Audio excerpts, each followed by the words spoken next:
ఒక తీవ్రమైన ఆవేదన కలిగించే అంశం ఏంటంటే, ఇవాల్టి దాకా పొద్దున కూడా మన ఇంట్లో భోంచేసి బయలుదేరిన లేదా టిఫిన్ చేసి బయలుదేరినటువంటి మనిషి, మగవాడు ఇంటికి పోషించేటటువంటి వ్యక్తి. మధ్యతరగతి, దిగువ మధ్యతరగతిలో ఇప్పటికి కూడా పోషకుడు మగవాడే ఉన్నాడు. ఇప్పుడిప్పుడే మహిళలు కూడా తోడు నిలుస్తున్నారు. లేబర్లో కూడా ఉంటారు ఇద్దరు చేసేటటువంటి. బట్ ఎక్కువగా ఈ ఇది నడుస్తూ ఉంటుంది.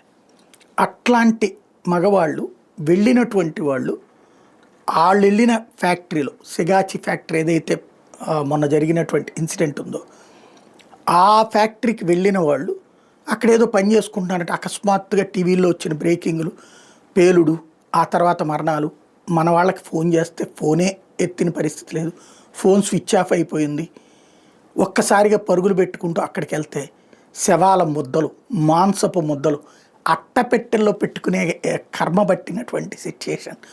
చివరికి 48 మంది మృతి, ఆసుపత్రుల్లో పదుల సంఖ్యలో. ఓ పక్కన DNA టెస్టుల ద్వారా అసలు వాళ్ళని గుర్తించారు ఇప్పటిదాకా. ఇంకా 8 మంది అదృశ్యం. 8 మంది మాంసపు ముద్దగా ఉంటే DNA టెస్ట్ ద్వారా తెలుస్తారు, బూడిదైపోతే తెలియదు. ఇప్పుడు ఆ 8 మంది అదృశ్యమైనటువంటి వాళ్ళకి సంబంధించి వాళ్ళు అక్కడే పాపం ఎన్ని రోజుల నుంచి కూడా ఒక దారుణమైన పరిస్థితి ఏంటంటే, బతుకున్నాడో తెలియదు, చనిపోయాడో తెలియదు. ఆ లోపలికి వెళ్ళినట్టు రికార్డులో ఉంది, బయటకు వచ్చింది లేదు, మాంసపు ముద్దలో లేదు. ఇప్పుడు అసలు తలనొప్పి. ఇలాంటిది రూల్ ప్రకారం ఏంటి, అదృశ్యం కింద కేసు కడతారు.